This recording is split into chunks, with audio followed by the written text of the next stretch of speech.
नमस्कार, PTC news देख रहे सभी दर्शकों का स्वागत। मैं हूं आपके साथ अतुल वर्मा।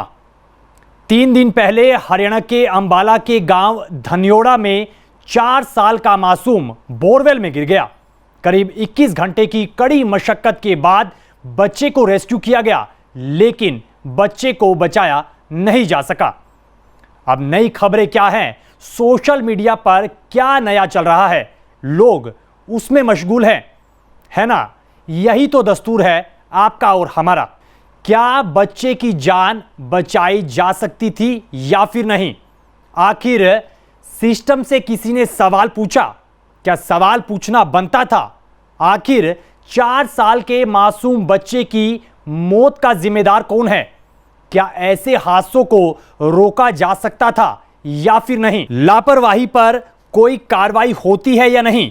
देश में अब तक बोरवेल में कितने बच्चे गिर चुके हैं? कितनों की जान जा चुकी है? कितनों को बचाया जा चुका है?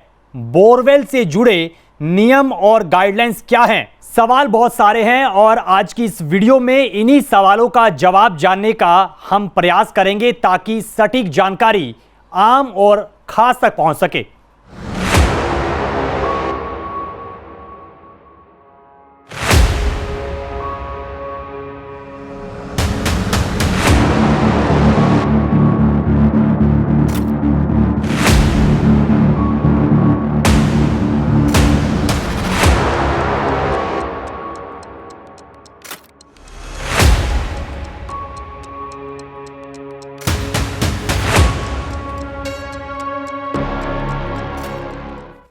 बात भारत की करें तो भारत में खुले और असुरक्षित बोरवेल में गिरने से अब तक कई बच्चों की जान जा चुकी है। लेकिन इन बोरवेल को लेकर, इन हादसों को लेकर सुप्रीम कोर्ट की तरफ से सख्त गाइडलाइंस भी जारी की गई हैं। राज्य सरकारों की तरफ से कई बड़े और नए नियम भी बनाए गए हैं। लेकिन बोरवेल में बच्चों के गिरने के हादसों के आंकड़े क्या कुछ हैं? एक रिपोर्ट के अनुसार साल 2009 से 2019 के बीच 40 से ज्यादा बच्चे बोरवेल में गिरे, जिनमें से कई बच्चों की जान नहीं बचाई जा सकी। यह आंकड़ा केवल दर्ज मामलों का ही है, जबकि कई मामले सामने ही नहीं आते। हालिया वर्षों में भी हरियाणा के अंबाला, पंजाब के होशियारपुर जैसे राज्यों से बच्चों के बोरवेल में गिरने की दुखद घटनाएं सामने आई हैं। वैसे देश में बच्चों के बोरवेल में गिरने या फिर हताहत होने का कोई भी केंद्रीयकृत यानी कि सेंट्रलाइज आधिकारिक डाटा सरकार की तरफ से जारी ही नहीं किया जाता।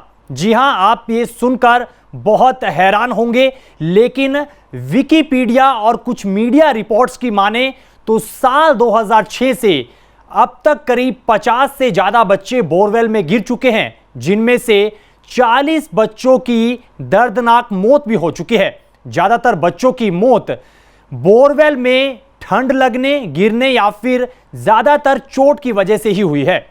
बोरवेल में गिरे बच्चों को निकालने के लिए सेना, एनडीआरएफ और स्थानीय प्रशासन की ओर से एक समानांतर सुरंग खोदकर बच्चों का रेस्क्यू किया जाता है। बहुत से मामले सामने भी आए हैं, जिसमें सबसे चर्चित और बड़ा उदाहरण हरियाणा के कुरुक्षेत्र का निकल कर आता है, जब साल 2006 में 6 साल के प्रिंस का सफल रेस्क्यू ऑपरेशन किया गया था। साल 2006 में 6 साल के प्रिंस नाम के बच्चे के रेस्क्यू की कहानी पूरे देश ने टीवी पर देखी थी। वो भी करीब 60 फीट गहरे बोरवेल में गिर गया था। 2 दिन तक सेना के जवान, इंजीनियर और डॉक्टर्स ने मिलकर बच्चे को बचाने का प्रयास किया। रेस्क्यू टीम ने बोरवेल के बगल में एक और गड्ढा खोदा और फिर बगल से रास्ता बनाकर बच्चे को सुरक्षित बाहर निकाल लिया।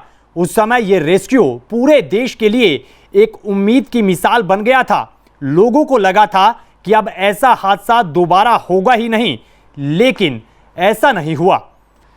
वैसे आप देखेंगे कि ज्यादातर हादसे खुले बोरवेल या फिर बिना इस्तेमाल वाले बोरवेल को ठीक से सील ना करने के कारण होते हैं और बोरवेल की सुरक्षा को लेकर सुप्रीम कोर्ट की तरफ से भी सख्त हिदायतें और गाइडलाइंस भी जारी की जा चुकी हैं, जिनमें बोरवेल को लोहे की प्लेट से वेल्ड करना, चारों ओर बाड़ बनाना यानी कि फेंसिंग लगाना और चेतावनी बोर्ड लगाना बेहद जरूरी किया गया है।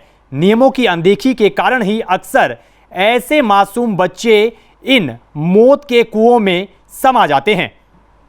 अंबाला के धनियोड़ा गांव के इस घटनाक्रम से पहले हरियाणा के कई मामलों में ऐसी चीजें देखी गई हैं जहां पर बच्चे को बचाया नहीं जा सका। बात हरियाणा की करे, पंजाब की करे तो बहुत सारे मामले निकल कर आते हैं। साल 2012 में हरियाणा के मानेसर का मामला उठा लिया जाए तो मासूम माई ही कई दिन तक बोरवेल में फंसी रही और उसका शव ही आखिरकार बाहर निकाला गया। साल 2019 में पंजाब के संगरूर में फतेहवीर सिंह नाम का बच्चा 100 घंटे से ज्यादा बोरवेल में फंसा रहा, लेकिन उसे भी बचाया नहीं जा सका। इसी तरह से तमिलनाडु के तिरुचिरापल्ली में सुजीत विल्सन नाम के बच्चे का शव भी कई दिन बाद बोरवेल से मिला था। अब बड़ा सवाल यह है कि आखिरकार इन हादसों की बड़ी वजह क्या है। इनकी वजह ढीली ढाली निगरानी और दूसरी तरफ सख्त नियमों का पालन ना होना है। हर साल देश भर में खेती और पीने के पानी के लिए हजारों बोरवेल खोदे जाते हैं।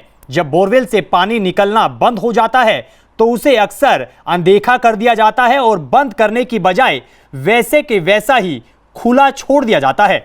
सुप्रीम कोर्ट ने ऐसे बंद पड़े बोरवेल को ढकने और बंद करने के सख्त निर्देश भी दिए हैं, लेकिन इन नियमों का पालन अक्सर ठीक से नहीं होता। जमीन मालिक, ठेकेदार और स्थानीय प्रशासन के बीच जिम्मेदारी बटी रहती है, जिससे कोई ना कोई गलती अक्सर हो जाती है और कोई भी असली जवाबदेही नहीं लेना चाहता। अब वीडियो के आखिर में चलते हैं और इसको लेकर विशेषज्ञ यानी कि एक्सपर्ट क्या कुछ मानते हैं। एक्सपर्ट्स की तरफ से सलाह यही दी जाती है कि बोरवेल को सही तरीके से सील किया जाना चाहिए, जियो टैगिंग होनी चाहिए और हर बोरवेल का रिकॉर्ड रखा जाना चाहिए। इसके साथ साथ जिला प्रशासन को समय समय पर जांच भी करनी चाहिए और पंचायतों को खतरनाक बोरवेल की पहचान पहले से ही कर लेनी चाहिए। अब वीडियो के आखिर में आपको चलते चलते नियम और गाइडलाइंस बता देते हैं कि बोरवेल से जुड़े आखिरकार गाइडलाइंस, प्रमुख नियम क्या कुछ हैं, सुप्रीम कोर्ट की तरफ से क्या कुछ गाइडलाइंस दी गई हैं और एनडीएमए यानी कि राष्ट्रीय आपदा प्राधिकरण की तरफ से क्या कुछ गाइडलाइंस या फिर नियम बनाए गए हैं। फिलहाल इस वीडियो में इतनी जानकारी है। आपको जानकारी कैसी लगी जरूर बता सकते हैं वीडियो के कमेंट बॉक्स में, और इन हादसों को लेकर आप क्या कुछ राय रखते हैं जरूर बताइएगा वीडियो के कमेंट बॉक्स में। फिलहाल इस वीडियो में इतनी जानकारी। बाकी देश और दुनिया की खबरों के लिए आप बने रहिए पीटीसी न्यूज के डिजिटल प्लेटफॉर्म के साथ। दीजिए इजाजत, नमस्कार।